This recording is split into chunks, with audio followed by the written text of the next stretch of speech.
Hello everyone and welcome back to Milesh and Sadie Property Talks. I'm Milesh, property developer, strategic advisor and founder of The Property Edge. Today's episode is really exciting. We are talking about how developers lose profit on site. So it's all about something that affects every project, whether you're holding on to it, whether you're selling it, whether you're extending, whether you're carrying out a full refurb or developing new properties. People often think that projects succeed or fail when the deal is bought, but in reality, it's when you're on site during the delivery of it. So today I'm joined by Chris Collyer from Collyer Construction. Welcome. Hi, Milesh. And I'm just going to pick Chris's brain really on how he's ended up here in terms of his construction business, where he started out. And we're going to just talk about where the world is at today compared to where it was previously and what the outlook is going forward. Chris is doing some exciting stuff as well, which he will share in a little while. So welcome again. Thank you, Milesh. Thank you. Yeah. So how long have you been in the construction world? Wow. Too many years, I'd say. I started out as an apprentice bricklayer. So I liked working outside. I enjoyed the outdoor living. Yeah. So bricklaying was my first choice, along with scaffolding, ironically, which could have been my other choice. So I did my apprenticeship. Luckily, I was working with some older bricklayers, more experienced bricklayers, and they could see that I was interested. Didn't do that well at school, but wanted to do better as a bricklayer. And from there, I then went to work for a subcontractor and then met my old business partner, who we set up a bricklaying subcontracting firm, which we run for 10 years. When we separated, I then carried on as I was, but could see that the developers that we were doing the brickwork for and the builders we were doing the brickwork for, or I felt they weren't running it perhaps as well as could be run. Right.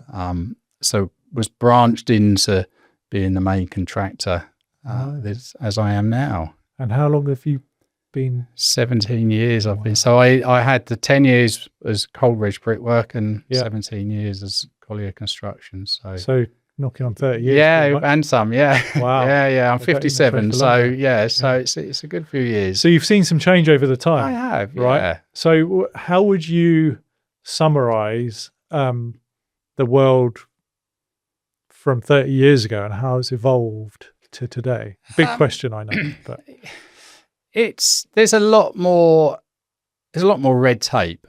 Okay. Some good, some maybe not so good. For on-site building, the fact that I wanted to be a bricklayer because I wanted to work outside in the sunshine. Now, less so on my jobs, the domestic jobs, but the bigger construction sites, it's hat, gloves, goggles, full high vis if they're there, and there's no suntans going down there. So that is a change. Then the way things are built, perhaps there's a lot more backside covering. Perhaps the engineers, dare I say, might over-engineer some steel beams. Years ago we built a lot of roofs with timber, and now we're incorporating a lot more steel work into roofs where perhaps it isn't necessary. Okay, so standards have changed. They have changed from a build and a safety regulatory perspective. Yeah, and for the better. Yeah, that's not saying they aren't for the better, but I think sometimes, certainly again with steel work, they can make it unbuildable in some ways, which is big, right? In terms of that cost versus compliance, because as a main contractor, you're responsible for a lot of that. Yeah. And I guess just before getting on site, there's a lot of pre-work that needs to be done to get you on site in the right way, in a regulatory way, before you even put a spade in the ground. Yeah, there is. Yeah, we a good set of drawings, we need a good set of drawings. It's like anything. You need to know what you're going to build. And we only really work with architects and engineers that will give us what we need. But you do look at things, and I think I don't tend to push back on an architect or an engineer if they have designed something that I think, well, how are we going to lift these stills in? Because they've designed it, they've taken liability for it. The Building Safety Act for sort of the construction side has changed that. So nowadays we can't just say, no, we can do that a different way. We have to comply to the drawings. Yeah, because ultimately I guess they're on the hook. Yeah, because they've produced them in that way. Yeah, and it kind of hampers a bit of your creativity, I guess. Yeah, to a certain extent. Yeah, which is kind of good in one way because you don't have to worry about it because it's all there. And if it's not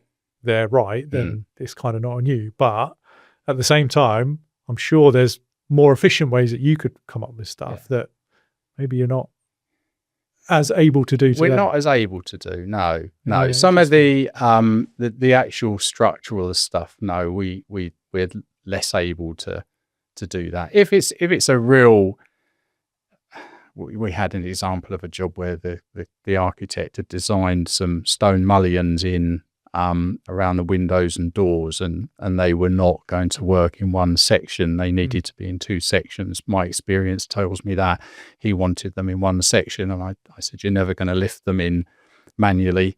We can't crane lift them in. And I had to push back on that. But a lot of the other structural stuff we can't push back on. The interior stuff, why are you putting two sets of bifold doors in when you're only ever going to use one? You can make one set if it's in a corner, a window, that sort of thing. There's a bit more influence, and ability there to do stuff. And I can't help but say, it's in my nature to try and help. Yeah, if I can. So you are.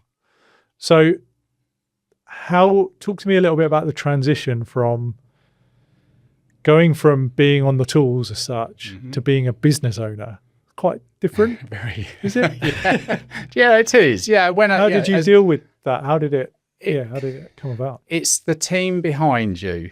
So from the bricklayer running his own jobs to then having another job on where you've got to trust a foreman. When I had my business partner, it was easy because we both sort of shared the sites at the very early stages. But it's quite difficult because they don't teach you how to manage people, how to do accounts, how to the business side, right? Yeah, they don't. And I'm still evolving. I've done various different sort of business courses to try and learn. And ironically, if I speak to business coaches and they come up with ideas, and I sit back down and think, well, actually, we're doing that. So it's probably a little bit less implementation for me that I should be doing, but more validation at least, right? Yeah, I've got this. Yeah, and I me, the back team, there's Laura, and without Laura, Collyer Construction would struggle.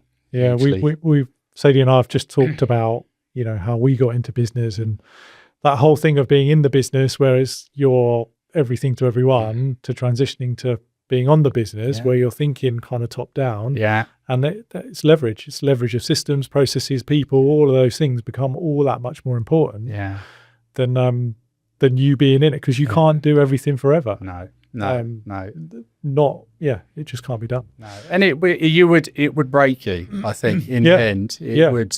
If not from a practical point of view, then from a mindset perspective, I think very, very likely scenario. And it helps me grow the business now. That's my, because that's your focus. Yeah, it is. You don't have to worry about the detail because other people are helping you with that. Yeah. So, 2 questions right off the back of this.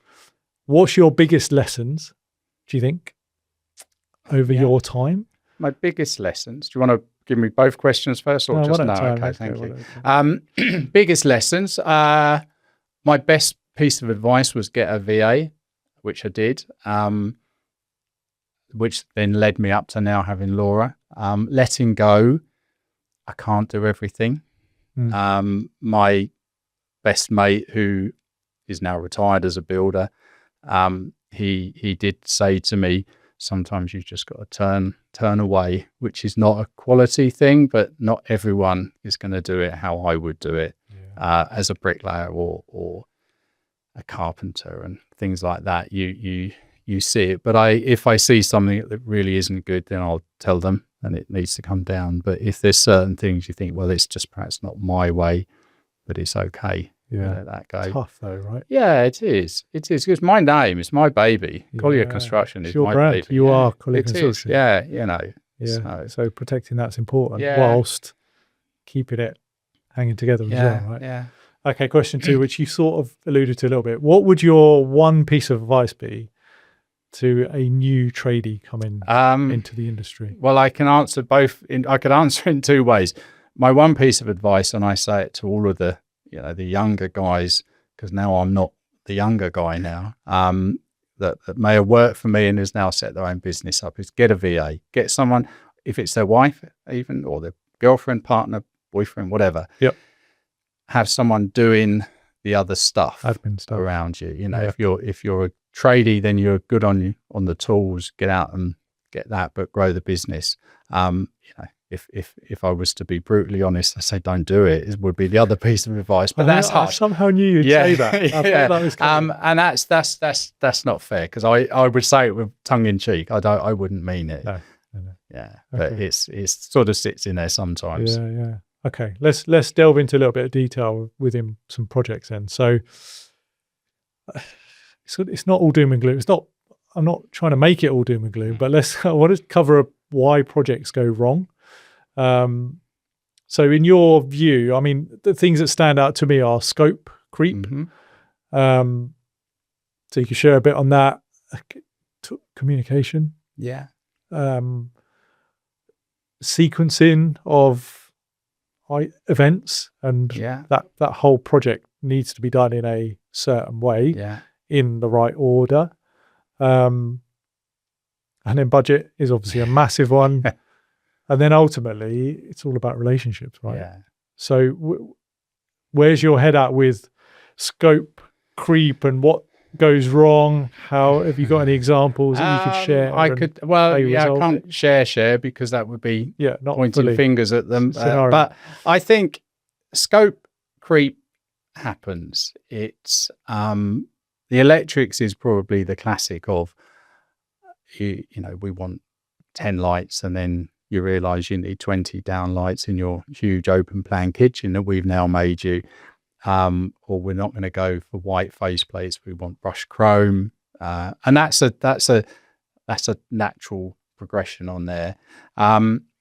If we're lucky, most people know what they want, but it can happen that they get other ideas as they go through, and we're forever trying to reel them in on not having the other idea because it has an implication elsewhere.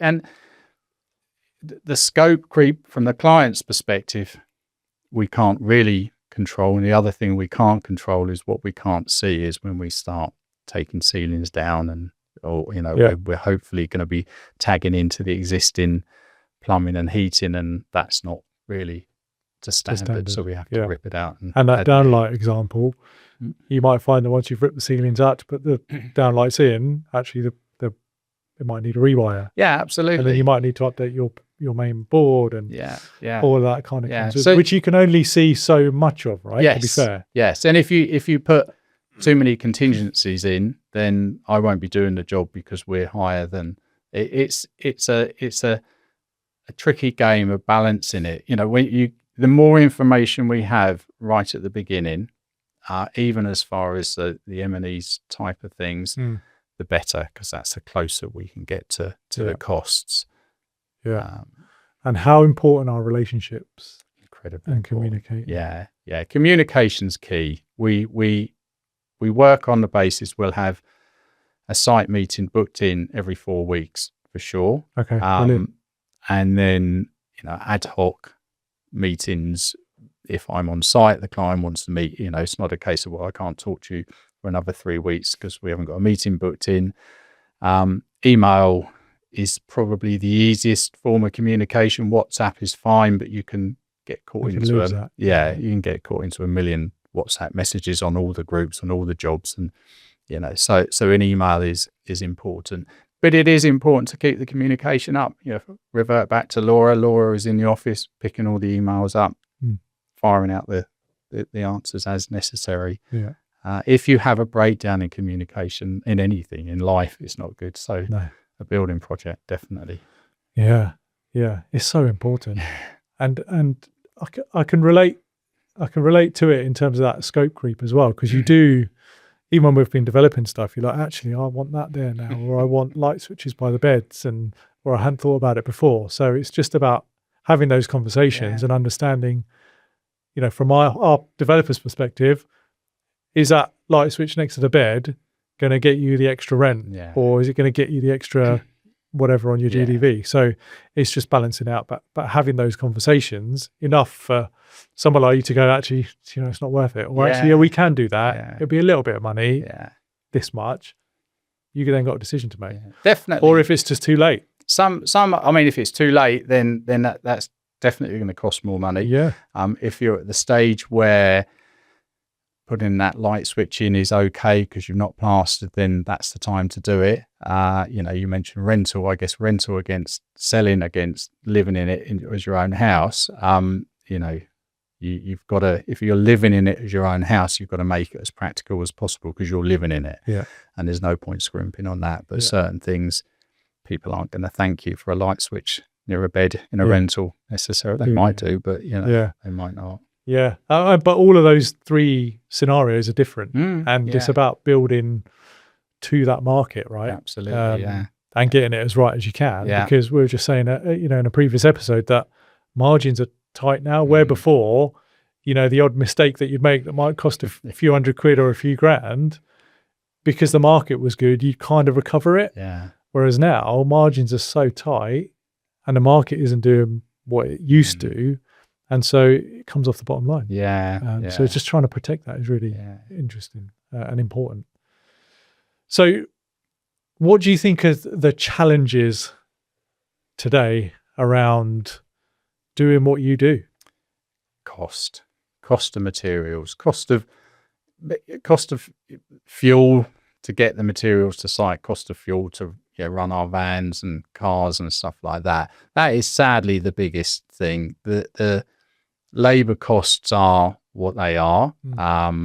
There's not a constant demand for more money, because there is really no more money to give the guys, because you talk of bottom lines. If it comes off of my bottom line, I get to a point where there's no point doing it. Exactly. But that, sadly, it's the cost of materials, and we're at the mercy of the merchants, who are, I guess, at the mercy of their suppliers. So I often say to the suppliers on my my golf days that I get invited along, they're the guys that are making it hard for us to keep the costs under control. And also mid-build costs are going up as well. We since the pandemic, we have a caveat in that says if there's any, the wonderful word exponential price rises, just to cover ourselves. We haven't really implemented it, but we need to be careful. You need to protect yourself. Yeah. Right? So as a contractor, if you're midway through a build and plasterboard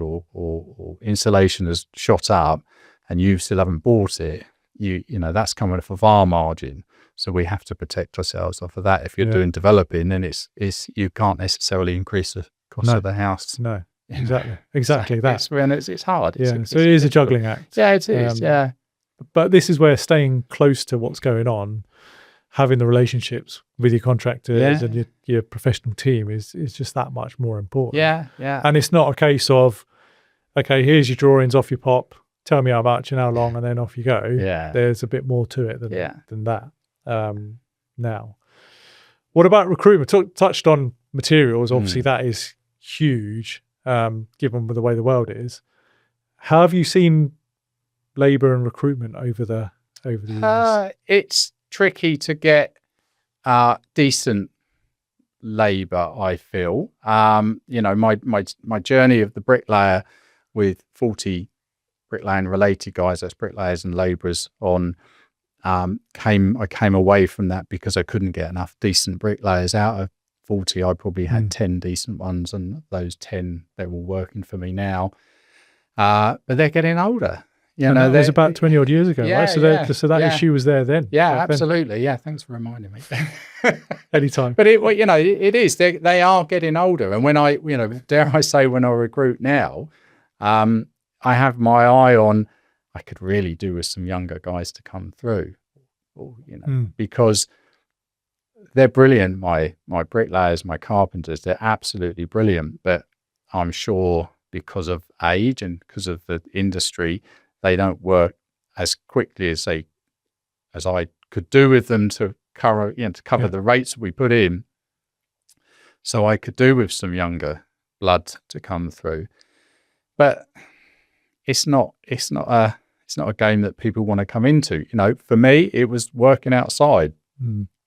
That's what I wanted to do. But it seems as though younger people coming through can make money in other ways without absolutely out in the mud and getting their hands dirty. Yeah, it is. Yeah, but again, it wasn't only the sun that made me want to work outside. It's to be able to say, I built that, and I still do it now. It must be quite rewarding. Yeah, right? It is. Yeah, it's harder now because I didn't build it, but Collyer Construction built it. Yeah, but well, you're the enabler, right? Yeah, you've made it happen. Yeah, Interesting. So I think skills. I can't see it improving in the future around the whole skills, and it feels like there needs to be a real big push into trying to sell the benefits and get people more interested in it over time. ChatGPT isn't going to plumb your sinking. It's not going to build your wall. All right, there's a bricklaying robot I've seen on social media, but it won't get into the tight corners that a bricklayer can get into to do. So there are jobs there, and I feel there will be jobs there moving forward.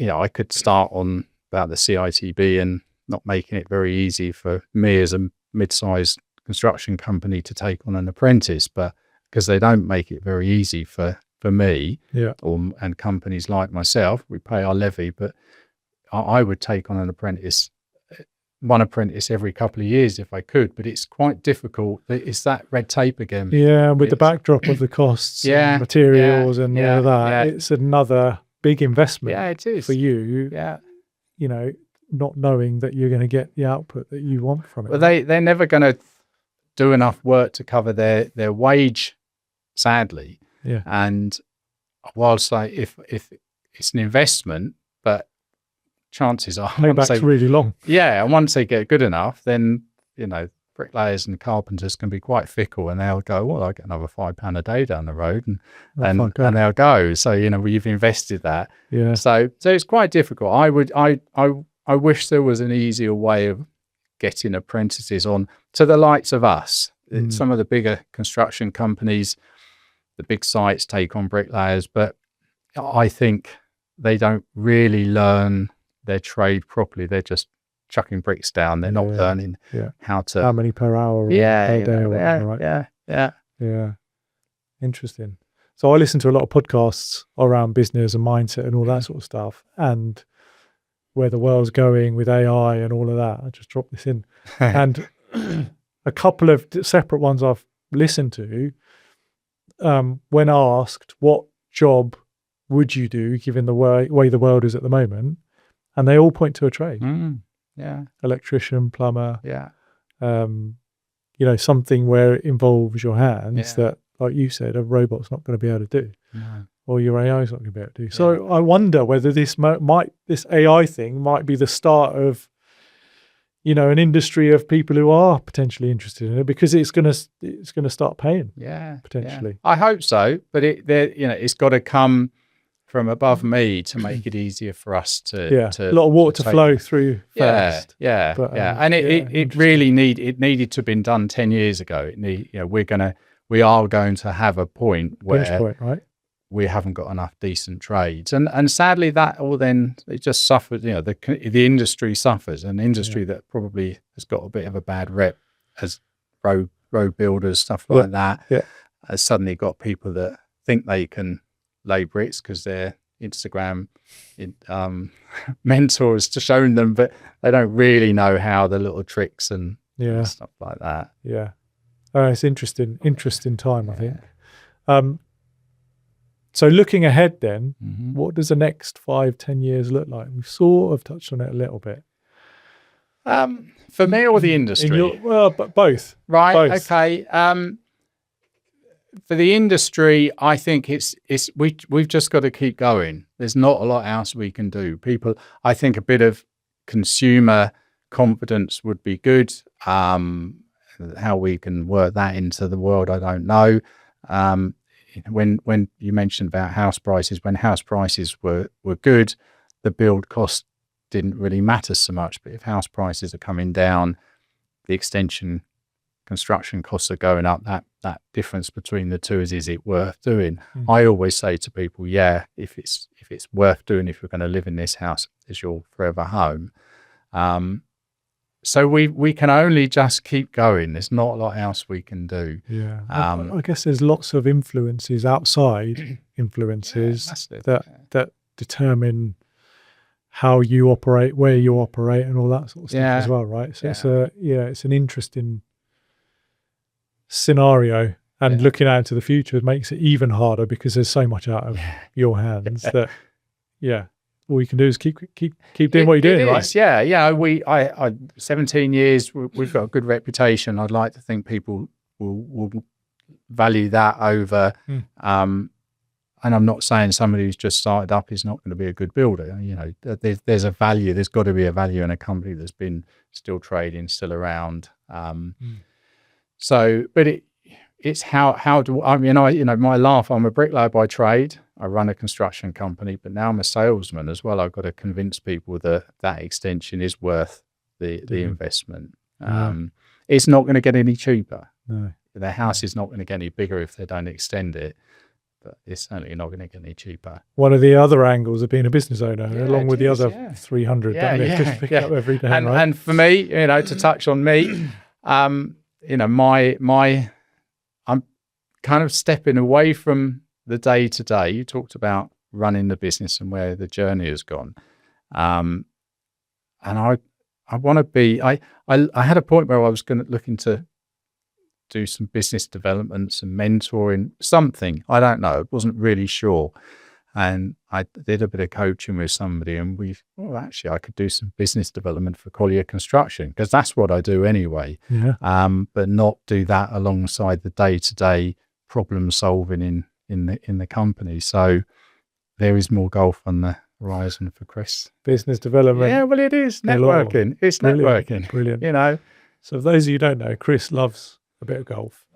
We happened to play together a few weeks ago, yes. And without Chris, I don't think I'd have been anywhere near as good. So thank you for all the tips. We've got it coming again, haven't we? Yeah, we have. Put yourself through it. Yeah, again. so Chris is all over LinkedIn. He's a bit of a superstar on LinkedIn, so do give him a follow. One last thing I wanted to touch on is you've recently joined the Federation of Master Builders Southeast Board, Southern Counties Board. Board. Yeah. So, what? Tell me about that. Again, part of the more time away from the day-to-day running of the business. What can I do? I'd like to get some accreditations for Collyer Construction, but I also wanted to get on a board. And it's all right me having these ideas of how to get more apprentices into the industry. I do think builders need to be licensed. It's one of the things I feel quite strongly about. Plumbers are gas safe, electricians need to have certification, even roofers for flat roofs, and builders, you can just be a builder. And I'm a builder, but So the chance with the Federation of Master Builders to join the board, and the Southern Counties is, as it says, is the sort of southern areas came up. So I put myself forward. And now on it. So I look forward to what that's going to bring. I'd look forward to putting my ideas across. Working also with like-minded people. I think, again, back to the networking, it's good to network with people in our industry, to talk over things, talk over the stuff that the challenges.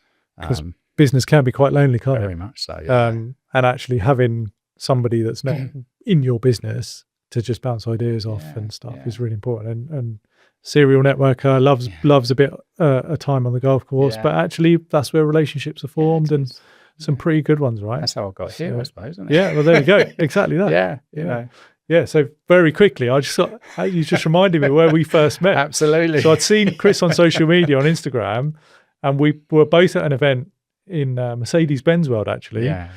And I was a little bit starstruck by him. So I went up and said, are you Collyer Construction? The Collyer Construction? Yeah. I was like, can I have a selfie? And that's how we met, and that's how it formed. And we obviously lived just down the road, and Chris has been supporting the Property Edge and even before then. So it's been great to have you on. Hopefully for listeners, it's given people an insight into the world of construction and how involved it is, how outside influences impact the business, a bit of an insight into the regulation, where the future of the labour force is going and skills force is going, and actually someone who's been in the game for a little while, still got a way to go in it, and contributing in a different way with the FMB board. So thanks again for listening, and we shall see you on the next episode. But before you go, if you have liked what you've seen, then please give us a like, give us a follow, and subscribe to our page. And we look forward to seeing you soon.